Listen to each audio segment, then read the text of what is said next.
Hello everyone and welcome back to the Perfect French with Dylan. Today we have the second lesson about the future. We are going to see the near future, the futur proche.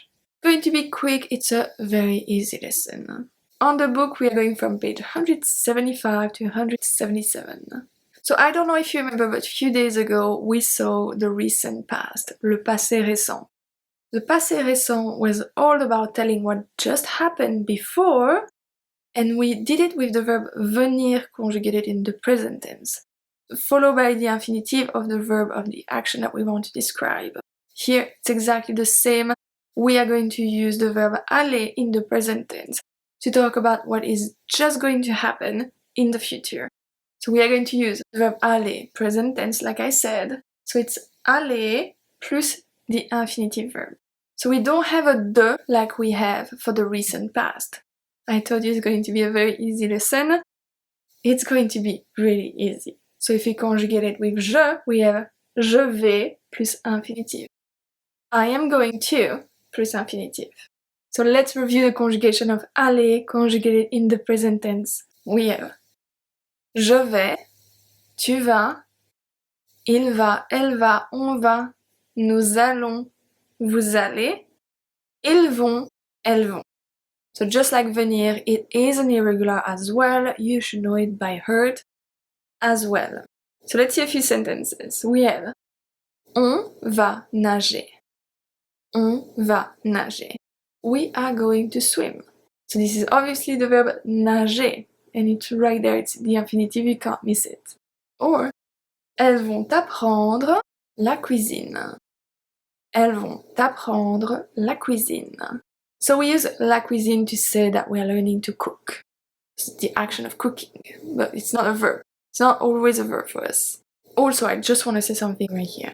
I don't know if you have the book, I don't know if you have been following all the lesson, but I'm starting to see a pattern that the fact that I used a lot of feminine word, feminine subject pronoun, just to show that the verb doesn't really change with the feminine. But I ended up having a lot of sentences, a little bit old school for women. And I see them as I go through the lesson, so I'm very sorry for that. This was not my intention at all. I really believe in equality. it was just the way to write to show that the feminine doesn't change the verb. That was it. Or to show that sometimes it does change it, but that was all. So, elles vont apprendre la cuisine. They are going to learn to cook. But I could have said, ils vont apprendre la cuisine.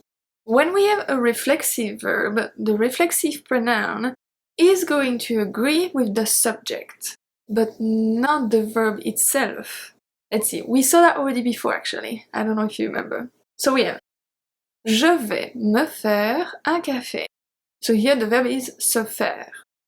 Je vais me faire un café. I'm going to make myself a coffee. But if you want to say you are going to make yourself a coffee, tu vas te faire un café. You see how it changes?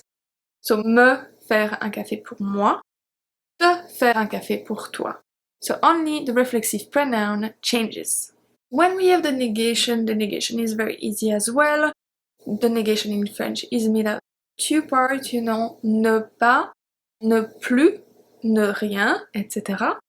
The negation is going to be around the verb. So we have a ne, verb, pas. For example, je ne vais pas plus infinitive. That's it, really easy.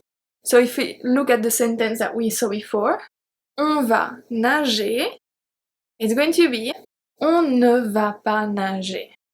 On ne va pas nager. On ne va pas nager. On ne va pas nager.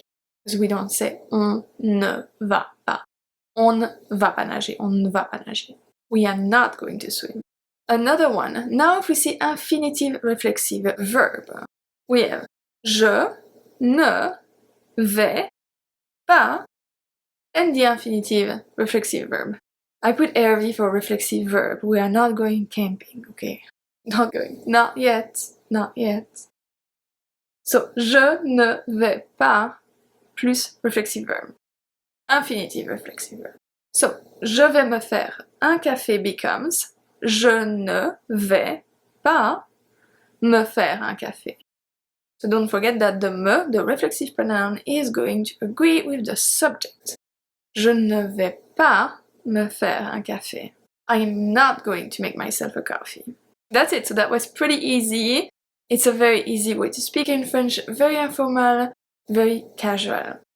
Oh, just one thing. So do you remember, like I said, for the recent past, I said that the recent past could not be in the negation, in a negative sentence, because we talk about what just happened.